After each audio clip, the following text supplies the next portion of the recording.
Hi everyone, I'm here today with representatives of Kettlewell, a wonderful company that makes glorious and beautifully coloured clothes. I'm with Joe and Melissa, and we're making a video really for their colour club, which is incredibly exciting, but I thought we'd like to share it with you as well, because I think you'll find it interesting.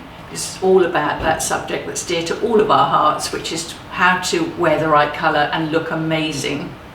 Hi, welcome to this week's Not Live.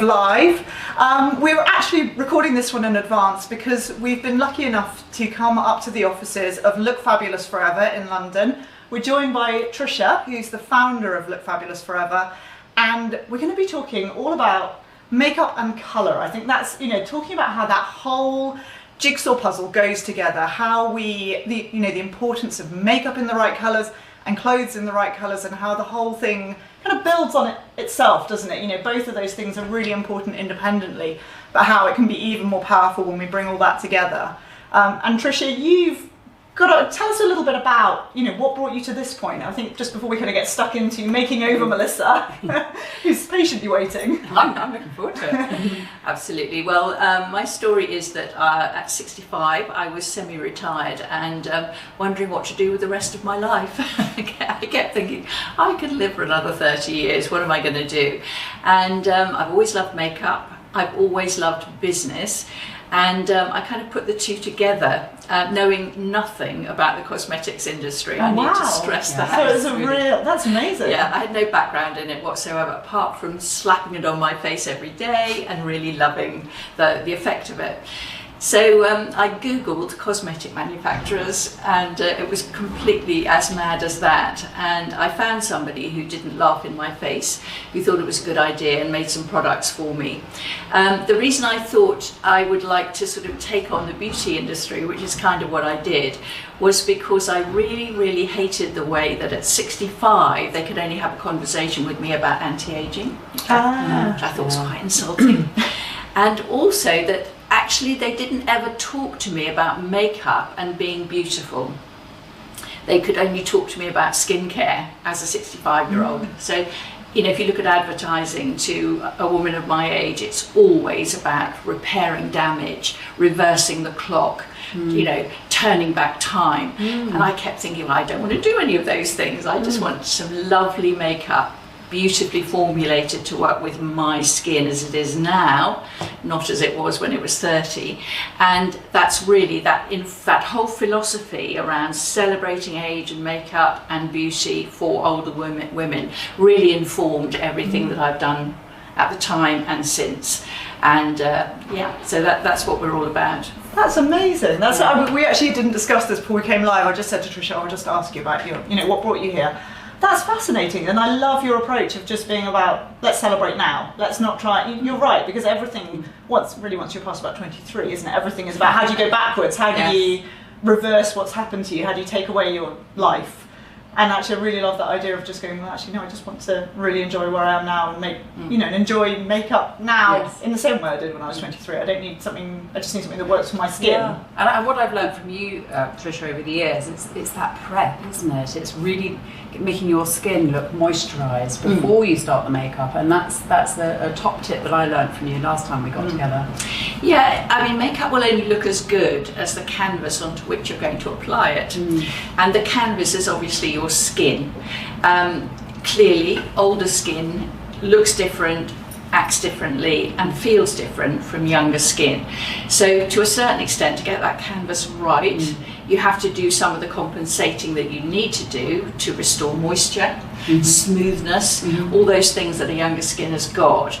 And if you do that successfully and you use the right products and they work really well, then what happens is that everything that you put on top, it stays put for longer, which is really important. Yes. I know that's one of the questions that came up actually when we posted in the Colour Club was, about how do you have makeup that stays put without feeling like it's settling or flaking or anything like that. Yeah, creasing here, I get that when I put colourful, eyeshadow on. It's that sort of thing. Yeah.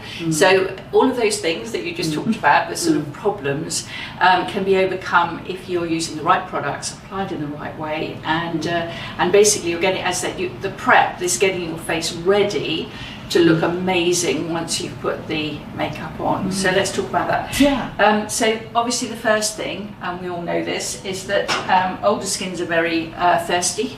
They're quite dehydrated. As you go through the menopause, you lose in that second layer of the skin that you've got, not the outside layer, but the underneath layer, the dermis.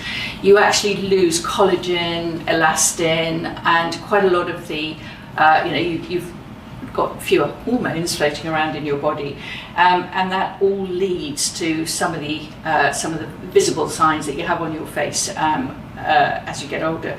So what do you need? Well, this is one of our preparatory products. So hydration whole serum.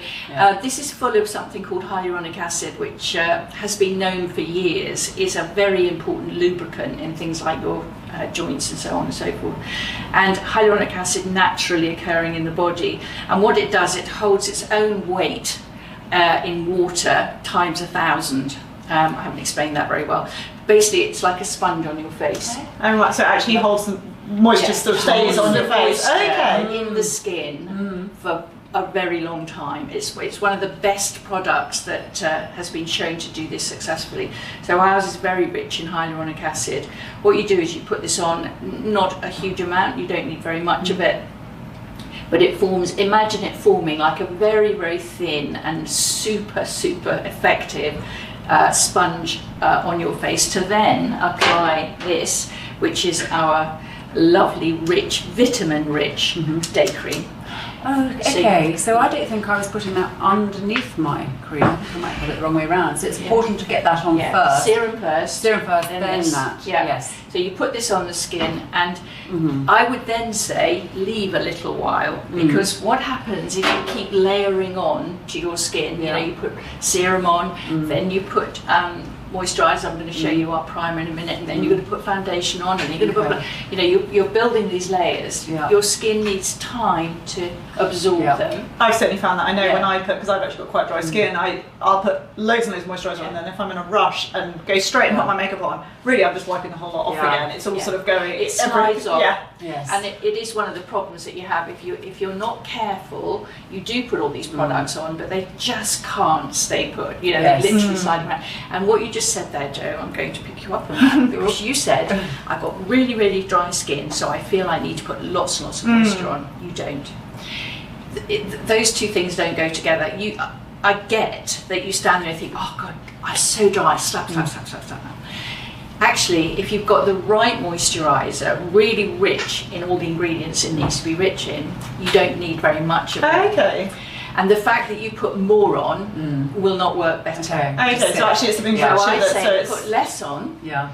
But make sure richer. that you put it on really, really well and carefully, and blend it all and everything. So don't slap it on, because you're actually then forming quite an unnecessary barrier to put it on top. It's fascinating. It is, isn't it? Yeah. I feel like this could be a 3-hour video very easily. So you need good, rich moisturiser like ours. Yeah. Not too much. Okay. And your skin then has a chance. I'm sure your skin goes, oh my God, how much more is she going to put on? And which is different for the morning and the night time? We have a night cream, so the night cream is designed to be on your skin while you sleep, doing all that good, that good stuff. So, it's the thing is that these are all mistakes that people make in, as I said, for you, the mistaken belief that more is more. Actually, less is more when it comes to putting a lot of moisturiser on your face. Okay. Fascinating. So that's that. So we've now put the right moisturiser on and let it sort of settle in, and then where are we up to? And this product, I mean, honestly, it's our hero product. We sell more of this than anything else in the range. It's called Smooth Like Silk Face Prime. And we call it that because literally when you put it onto your face, it turns your face into the most wonderfully smooth, silky base, for the foundation that you're going to put on top. And how long do you need to wait to put that on after the moisturiser? Well, what I do is... Get me a cup of tea. It's always time for a cup of tea. Not quite that long, but I will certainly, cleanse my face and then put on the base sort of moisturiser, serum and moisturiser. I'll clean my teeth, all of, maybe sort my hair out, go and decide what I'm going to wear for the day, Kind of thing. So you're giving it a little bit of 10 minutes or something of time. I mean, people are always in a hurry, they're always in a rush. I mean, the best video that we've got, best sense of views, is the 5-minute makeup. It's like, for God's sake, give yourselves a bit of time, because actually this should be zen. I think, and maybe it's about just shifting a routine around. Like I know for me, the way my routine very often is that I'm getting washed, getting dressed, getting makeup on, and getting out the door. And actually, it would be quite. There's plenty of time in my morning. It was maybe just shifting things around so that I'm doing my skincare sooner, giving it a break while I go and do some other things, and then starting on come makeup. back to the makeup. Separate them. That's a good I think idea. there's a guilt around spending time on yourself, especially if you're spending time on yourself to make yourself look beautiful. It's like, oh, how vain am I?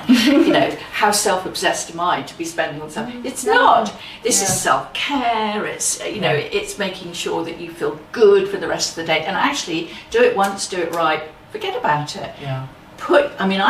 I do all this, put my makeup on. I never touch my makeup until I take it off before I go to bed. I might refresh my lipstick, but even with a long-lasting lipstick which you've got, sometimes even that doesn't need to happen. So the point is that you indulge for a brief time, but truly indulge, to give yourself time. So what this does is it's a bit like priming a wall before you put a Martian paint on. It means that the paint looks better and sticks to the wall. So this will smooth your skin, make it look better when you apply your base, and also ensures that your makeup will last through thick and thin. I mean, we've had wonderful feedback from customers who've been in 30-degree heat weddings where they've been mother of the bride. Their makeup has looked perfect. That is impressive. All day. Fabulous. And it's because of that. Yeah. So the prep side of it is vital, and get that right. And actually, I would say that in terms of being older and why Look Fabulous Forever, everything specifically suitable for older skin, this is the key. This is the key product. It really, really makes a difference to how you look. Brilliant.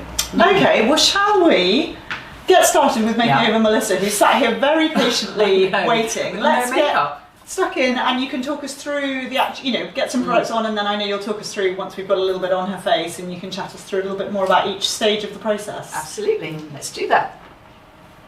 Okay, so we are a step further along the process with Melissa. So Tricia, I know you've put a few products on Melissa now. Do you want to talk us through what you've done so far and what's kind of coming up next? I know you've got a couple of kind of problem solvers coming up that you're going to put on Melissa, but talk about what you've put on first. Okay, so the idea of a base, and a lot of certainly older women shy away from using what I call a proper foundation. They're terrified of it looking like a mask or looking somehow heavy. Modern foundations will never look like that. They're just made in a completely different way from how they used to be years and years ago. So our foundation, which is this one, which I've used on Melissa, I've actually used 2.5 on her because she's got a little bit of colour in her face. The idea of a foundation like this is that it does an amazing job of unifying your skin tone. I hope you can see that that's what's happened with Melissa. So a face without foundation is one that has probably got a few, blotches. Certainly on my face, I've got blue bits around here. I've got pink bits up here, red bits, which is where my skin is not very happy. The odd spot, I've got age spots and things. And what you're trying to do is you're trying to create the effect of smoothness and evenness of tone, so that everything that you then put on in terms of colour and shape and definition looks better. So that's what I've done. And I've also supplemented that, which you may or may not need, with a little bit of concealer. I've done that around Melissa's eyes, base of her nose and so on, and I would then put that onto things like age spots and any blemishes that I've got. So that's where we're up to at the moment. Now I'm going to do a couple of other applications, which is prepping for when I come to put on the eye makeup and the lip makeup. I'm fascinated by this because this is completely like a whole new world. I think this is, because probably because I've used so much moisturiser, but this whole sort of the makeup staying, lipstick not feathering, I know these are all kind of issues that come up. Yeah. So I'm kind of fascinated by this stuff. Well, when I started Look Fabulous Forever, I knew that I wanted 3 primers. You know, before I started with any of the colour stuff, I wanted 3 primers. So we've talked about the face primer. This is the eye primer, and this is the lip primer. Now, the eye primer, why do you need a different one and a special one? You will see that it's actually flesh coloured, and it's that colour because what you need when you're applying the primer is you need it to unify the skin tone on the eyelid and also create a nice smooth surface. So why eye primer rather than putting, you know, rather than just carrying that foundation or that the same primer as everywhere else? Why use something separate, especially for your lid? Because it is formulated to do the job that it's required to do. So it's actually slightly different. Yeah, so it's got ingredients in it which create this smoothing and also create the cover that you want, if you like. So if you use a specific eye primer, you'll find that when you put your eyeshadows on, they're a truer colour. And also they stay put, and you don't get that creasing. You were talking about creasing of the eyelids. If you've got slightly greasy eyelids, they can interact with your and the I'm interested in the brushes, Tricia, because I would probably just use my finger. That's not well. What's the difference? You can use your finger. Many people do, and sometimes you need to use your fingers as well as your brush because your fingers have warmth, and sometimes you're patting something in. Just using the warmth of your fingers is a really good thing to do after you've applied it. I'm using this little brush here. This is actually our number 4 brush. We sometimes use it for concealer, but it's a perfect shape for your eyelid. Yeah, I didn't know just what you're doing. It just seems to be exactly the right thing to deliver the product. And it comes in a little tube. It lasts forever because there's a lot of product in that. Yeah, it was the tiniest little dab you used. I didn't want to overdo it because if you put too much on, then again it forms. It's just cloggy if you're not careful. So this little brush, and then with the lip primer. Now the biggest problem with older lips is that lipstick starts to bleed and feather into the lines around the mouth. It doesn't stay put, you don't get a sharp line, and it's an absolute nightmare. So we came up with our wonderful lip primer. So it comes with this little integrated sponge, and this is really, really important where you put it. You do not put it on your lips, so this doesn't go on the lips. It goes this is like a whole education on the edge where your lip meets your skin. So it just literally, because what it's doing, it's sealing that edge. Okay. And people will buy this and they'll say, oh, I'm putting it on my lips and it's not working. It's like, it doesn't go on your lips. It needs to go over the edge of your lips. Because actually, obviously, on camera you're a little bit more zoomed out than we are. I can tell you, I'm sure, Tricia, you're a couple of hours into your makeup that you're wearing for the day. We've already been here a little while. Tricia's lipstick is flawless. There is not a millimetre of feathering or bleeding, and I know that's something that so many of us struggle with strong lip colours. I mean, I love a strong lip colour, and it can be such a challenge, and Tricia's is just absolutely perfect. And it will stay like that. It won't feather and bleed during the day. Yeah, absolutely.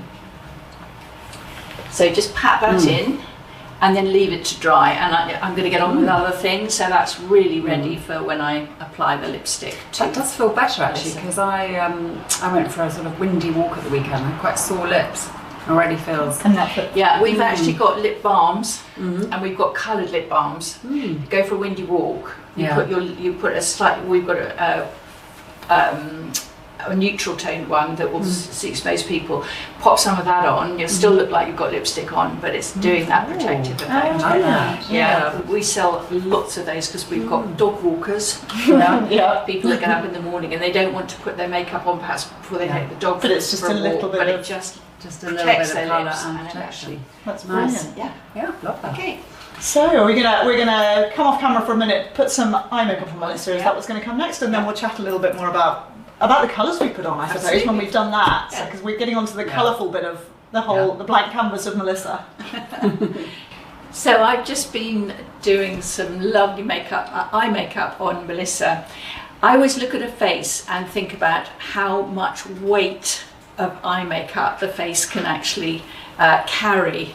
Now Melissa has got quite delicate features, and she's got very pretty blue eyes. So with my approach to her makeup, I think that I need to add something quite subtle in the way of colour, and something that isn't going to really, when you look at her, all you see is the eye makeup. So I've chosen this palette here. We call it the soft neutrals. Now if I hold it next to Melissa, you can see that with her colouring it's pretty much perfect, and actually with what she's wearing it's also pretty much perfect. So I've applied this colour here, the cream, all over the lid, on top of the eye primer. Don't forget that I put that on first. A little bit of the rose gold, which I applied sort of into the crease and at the top part of the eyelid. And then I used the taupe, which is actually quite a soft and subtle colour, just to give a bit of definition at the outer edges. And then to complete it, I've used one of our brilliant new pencils, which I put down. Which I love because it's so soft. I put it down. I was just saying to Tricia earlier, And you see it in between the two brushes there hiding. the one that I've been using is a little bit too brown. I really like that one because it is a really soft taupe colour. Yeah, it's warm taupe. So yeah, these are very soft eye pencils. We've got them in a range of colours, both cool, warm and neutral. And this one's the warm taupe, and I've just used this along the lash line to give a bit of definition there. And I finished the eye makeup off with some black mascara. Now, if I talk about my own eye makeup, obviously I'm cool toned. I'm wearing this fantastic Kettlewell. I love it. This lovely pale pink. That's the cotton rib shirt. Cotton rib shirt with a lovely crisp collar and cuffs, and then on top of it I've got this, which is the Rachel jacket in Cosmos Purple. Yeah, Rachel. I love the way you've got the collar over the top. Yeah, it gives it a real kind of crisp finish, doesn't it? Yeah, I've that before. That's really nice. Yeah. That's a new idea for us. Really love it. I think it's just gorgeous, beautiful colours, and because I'm cool toned, it's working really well on me. And you can see that this is the eyeshadow palette that I've used this morning, which is our soft purples, going really beautifully with the jacket. Because you actually, all your makeup is divided like that. So this is one of the reasons we wanted to talk to Tricia, is actually because all your makeup is divided into that warm, neutral and cool. So you're very clear on that, the importance of wearing makeup that sits with your own palette, you know, not trying to match, I don't know, a current trend or an outfit that's not right for you, but actually putting that whole picture together and really going with colours that suit you. And I know you put the warm taupe, things like the eyeliner. It's just all those little elements coming together, isn't it, in that palette that works for Melissa, that works for you, and they're so different. You know, when you look at your makeup, we can see that there's a real difference, and I think it really shows how much you can kind of emphasise your colouring. Totally. I mean, again, it's just like you are interested in working with us, we're very interested in working with you, because you reinforce all the messages that we have on our website about choose the right colour for the undertone of your skin, cool or warm, and of course some of them are neutral.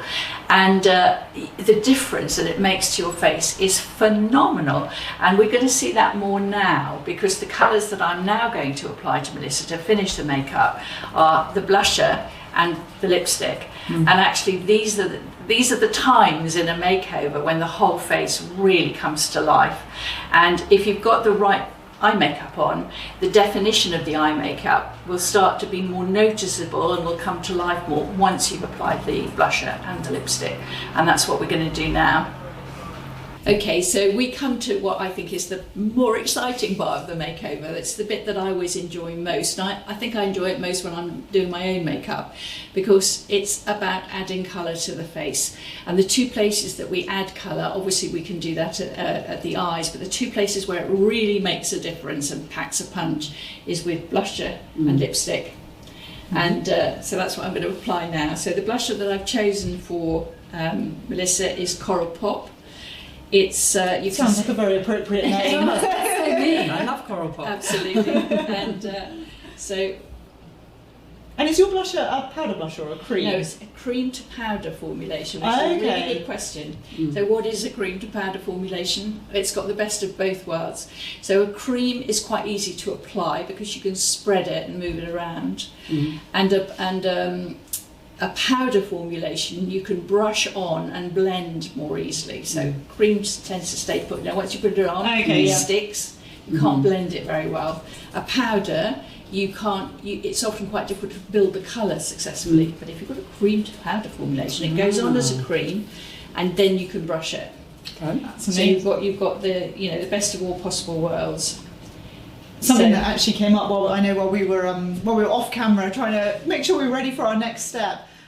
Was actually that conversation about, Tricia, how you've been involved in the development of every single one of these products. This is not something where you've just gone and cherry picked off the shelf from a cosmetics manufacturer. You said you've really genuinely developed every single product and tested it. Yeah, the thing is that I had this premise, which has been proved to be right, that older skin needed different formulations, and I don't think our business would have grown and been as successful as it's been if the products weren't materially different. And we get a lot of comments like it says what it, on the tin, does what it says on the tin, because I really know and believe that the older you get, the changes that happen on your face need to be compensated for in the formulations of the products that you're using. That if you use makeup that's made for young skin, it doesn't look very good. Makes sense. And that's where the frustration comes. It's where the waste of money comes, because you put on a lovely foundation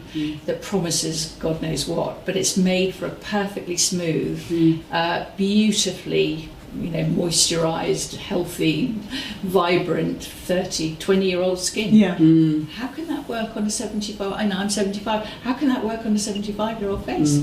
It's not going to. Yes. So you need products that go, okay, got it.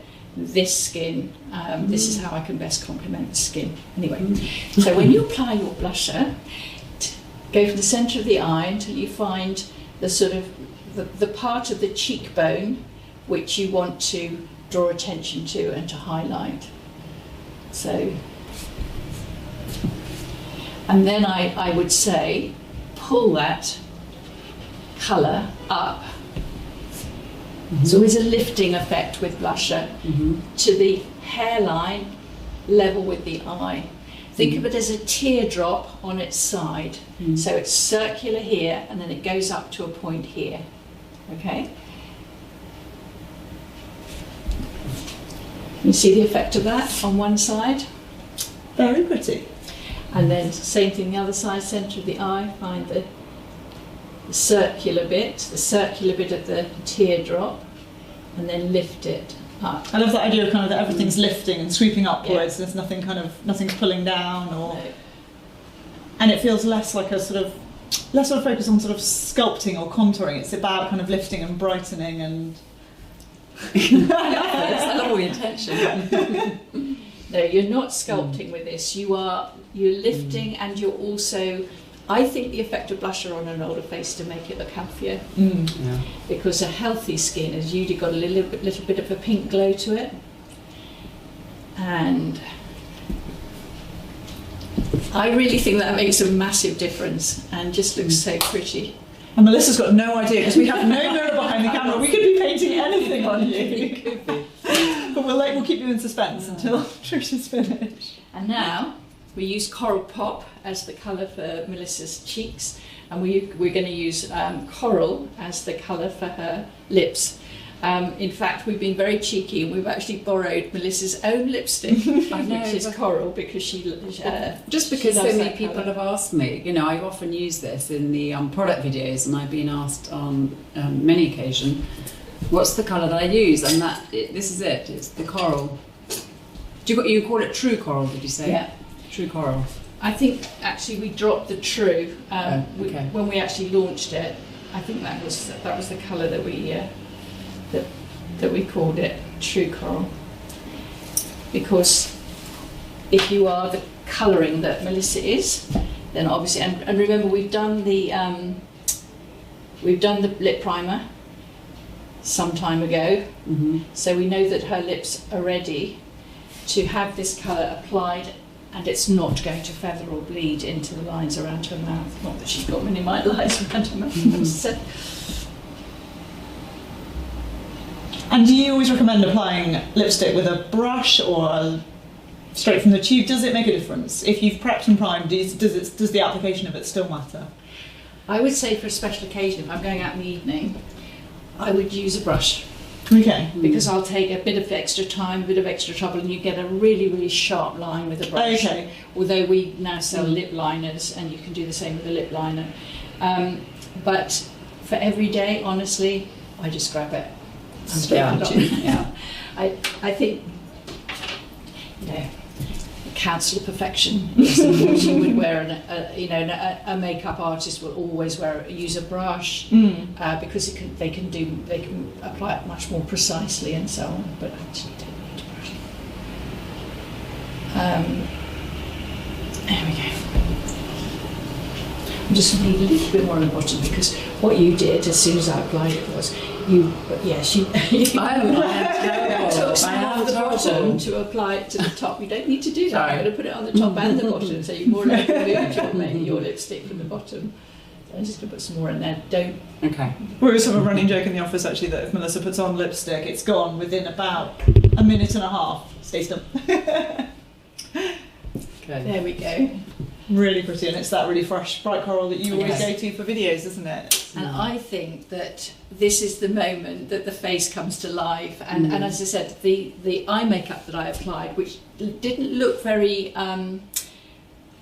interesting, let's put it that way, until I applied the blusher and the lipstick. But now I put the blusher and lipstick on, suddenly the eye makeup is reading differently. And I think that's a really fascinating thing. This was something for me when I trained in colour that I just found so interesting, that actually what a really good lipstick does. I think people are really conscious of lipsticks, that all the attention's going to be here, and particularly as we age, our lips get a bit thinner, and it's going to put all this attention on my mouth. But actually what a really good lipstick does is like bring your face into balance, and your eyes are suddenly so much brighter and more prominent as a feature, and that's what people see. They don't see lips, they see a face that's in balance, and your eyes and your communication and all of that kind of opens up. That's what somebody said to me as well. It's your communication point. When you're wearing lipstick, people would take more notice of you, and I think that's true, isn't it? I think it's completely true, and I'm always encouraging women as they get older to wear vibrant lip colours because I think a lot of them think, oh no, I can't wear such a strong lip colour anymore. I mean, look at me. I'm wearing fuchsia today, and I'm wearing it because I'm wearing the lovely Kettlewell Colours. And I bought these earrings a couple of days ago, and they're a bit like marbles. Yes, and they're exactly the same colour as my lipstick. And it looks amazing. I mean, everything, you look glowing and vibrant, and and it just, everything looks in balance. I think that's the brilliant thing. A strong lipstick doesn't take your face out of balance when it's the right colour for you. And I think that's a big part of our nervousness. I think often is you go to a makeup counter. I mean, I know for me, every time I go to a makeup counter, they will put a cool tone lipstick on me. That is what that was always my experience before I had my colours done. And I would think, well, I just can't wear red lipstick. I look awful in red lipstick. My teeth look yellow. All the focus is on my lips. And actually, as soon as I'm in a neutral or a neutral warm lipstick, it's a completely different story. And that's when I can wear a strong lip colour. And I think that's, again, part of our nervousness with, and again, when you're younger, it doesn't make as much difference. Bad lip colour when you're younger isn't a start. But, as our skin matures, we need those good colours adding that are going to kind of bring our face into balance and add all that vibrancy. Yeah, I think it's so important. I completely support what you just said there, and I would say that of all the things, the colours that you put on your face, the one to make sure that you do get dead right in terms of cool or warm is the lip colour, because it's about the undertone of the skin, and it literally makes the difference between you looking vibrant, healthy, glowing, really good, or actually looking a bit pasty and a bit sad. Yeah. So if I was wearing coral, imagine, or Melissa was wearing fuchsia, imagine, we would immediately look a bit not quite there. And it would be strange because people would look at us and they would think, something slightly off there, but they wouldn't be able to pinpoint it. Yeah, nobody can ever quite articulate it. I mean, I couldn't before I had the language of colour to explain it. When I would go and get makeup on, I don't wear red lipstick. It's just not me. And I felt drab and frumpy and wrong in it. But I could never have said that it's because it was wrong or why it was wrong or anything like that. I just thought I could just see that I didn't look good, and I think that's colour gives us that language to kind of talk about it. And just realising here that we've got the 3 different variations. Yes, so I'm very neutral. The cool, the warm, and the neutral. Yes, there we go. We've Good got all example. bases covered. Shall we show Melissa? Oh yes, we let you see yourself. I'm allowed to Melissa. see myself. I feel like you can. There we go. Oh, fantastic! It actually looks like me. I always, you always worry when someone does your makeup that you're going to see a different face. Yeah. Oh, that's your fun. Wow, Tricia, thank you. Can you come to my house every day? No. Yeah, I'm glad you're pleased because I think it looks very much. really pretty, and that's the Oh, point. it's You know, lovely. why do we wear makeup? Because we want to feel better version of ourselves. We want to feel pretty, and why shouldn't we want to feel pretty? Yeah, no, I absolutely love it. Thank you so much. It's been so relaxing. From sat there and pampered. Yeah. Tricia, thank you so much for this whole video. I think I've certainly learned so much. It's been really brilliant. Thank you so much for joining us and for sharing the huge wisdom you have about makeup and colour and all the things you've shown us and shared today. Thank you. Well, it's been a real pleasure. Yeah. No, thank you, Tricia.